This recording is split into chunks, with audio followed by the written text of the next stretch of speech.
Yeah, we keep going, we keep stretching. Astrology keeps going. If you couldn't, like, I'm 50 years in studying astrology. I'm still studying and learning things and finding out, oh, that wasn't exactly, oh, look, it's different than how I thought. Like, it's still unfolding and opening up. So it's not supposed to be, oh, I got it all set and I fixed, I know everything, I know, I tell everybody where they're at and what's going on. There's a lot of things, imponderable forces. You can calculate them, but to interpret them, it takes empathy, experience. You can only really interpret the ones you've lived through yourself. And then you can sort of metaphor it or make symbolic associations to it, or learn somewhat by what other people went through it and wonder about it. So, okay, this is a star. This is the star chart we shot before. We put the progressions around for young chart we saw, but this is has the stars, some galaxies, black holes, different things I was putting. This is done in the 80s, okay? Now, I think I only put about 20 galaxies or something in it, but that was what was known then, 20 or 30. So this is a symbol that will allow me to draw in the star. I just, instead of writing the names of stars in, you can just put a line out from your chart and make one of these star shapes, and you can there's different ones that will be for each different magnitude in that. But this was the logo. This is the key that I made it for, and then it's a key that shows where the rulerships would be for each sign. So as you're looking at this symbol, if you go to the left, the first quadrant, like if that were a clock, it would be from 6 to 8. That would be the moon. Then the next section is going to be Mercury ruled. It's a Mercury, like Mercury. It's not a rulership, like Venus. And then once you get to the top, you're going to like Mars, like Jupiter, like Saturn. Most of the stars are given light qualities and given symbols associated to their light. And the light is off, or according to their natures, which would be like Venus and Mars, or Mercury and Jupiter, or Saturn and Venus. Usually it's given on the inner planets, on the 5 inner planets and the moon. The light is like that. If you had to put Pluto, and Pluto is higher octave, Mars, Neptune like Jupiter, and Venus like Saturn, but really there's not stars that are named, not many stars that are named with Uranus, Neptune, Pluto as coloring because they're not visible to do it, but it's there.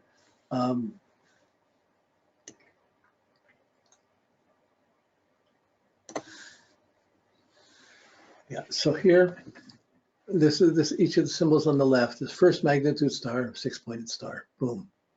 Second magnitude star has one triangle and just the points, the lines sticking out for the second magnitude. Third magnitude has the triangle pointing down, and the still a 6-pointed star, but it's less. It's a third magnitude star. Then there's a fourth magnitude, just a dot. Like then the fifth. Wasn't going to do the sixth, so I put the sixth in. Probably now, if I did the sixth, I would probably make the fifth have the light circle and the sixth be just the lines. But it was just done like that, so it was my error in judgment. But anyways, this is how I did it. And when you put the rulerships in, instead of writing them all down around the chart, it's too messy. But there, I just put a dot for the first ruler here.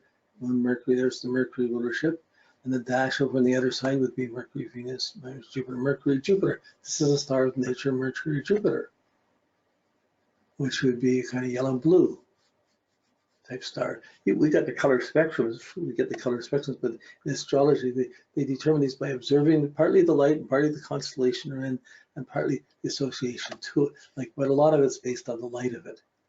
A whole work can be done in working the color spectrum of the stars and putting them to the zodiac and getting the planet to the spectrum and getting into the zodiac and getting to a whole natural system of rulership from that.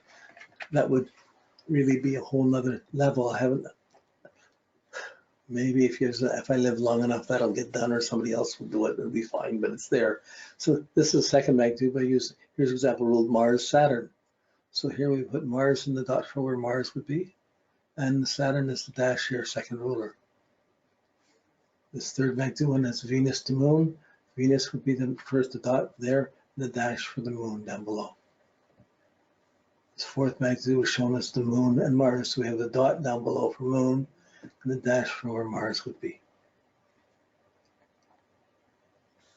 It's just a terminology. We're writing it down. So if you have a chart, instead of writing all the stars in, you say, "Oh, I got this one star near that. And you can put that star symbol by your first magnitude star. Boom, there it is by your chart. It's on my sun. Okay, I can work with that.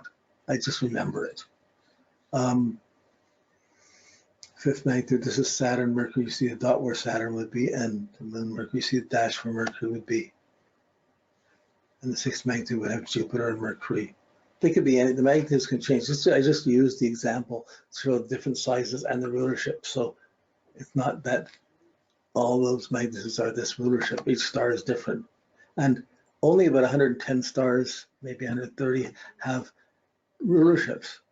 Most of the stars, we use 745, they're just there. They have a light spectrum, but they don't have a rulership. So it's not been used astrologically by tradition, but it's there in the sky.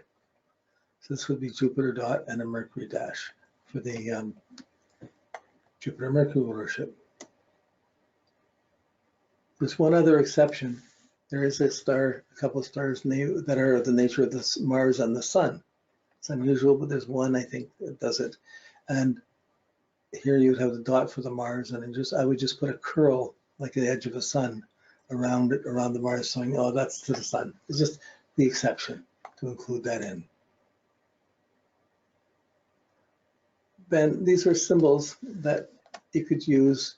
Take a line going from the degree out, and you could go radio source, an X-ray source, a star cluster, a galaxy, the galactic center, the supergalactic center, solar apex, the pulsars, quasars, black holes, and supernovas. So when you're into this, you're trying to organize. I was trying to organize. I had to see it. I had to visualize it. I had to make these symbols to draw them up. So that's this chart. It has all these symbols on it. You see on the right, up at the top right, at 1 o'clock, you see the supernova. It's split up, but down beside it, there's a galaxy there. And so you see the galaxies that are all in the outer ring. And the quasars, pulsars, they're on the outer ring.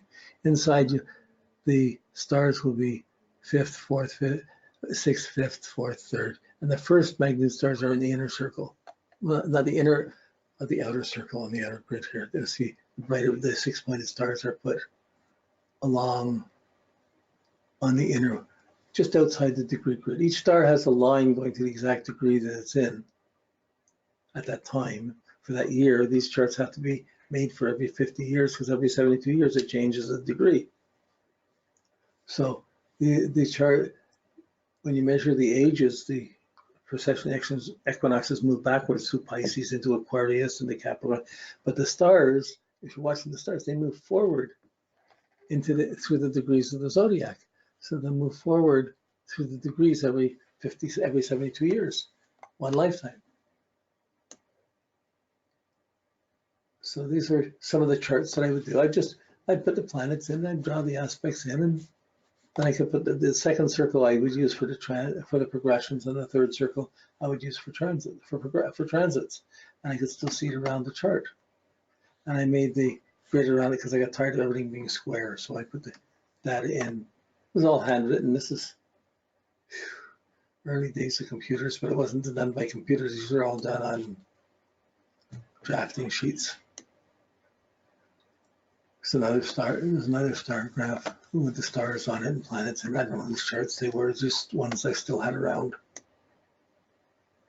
Now, but then something happened.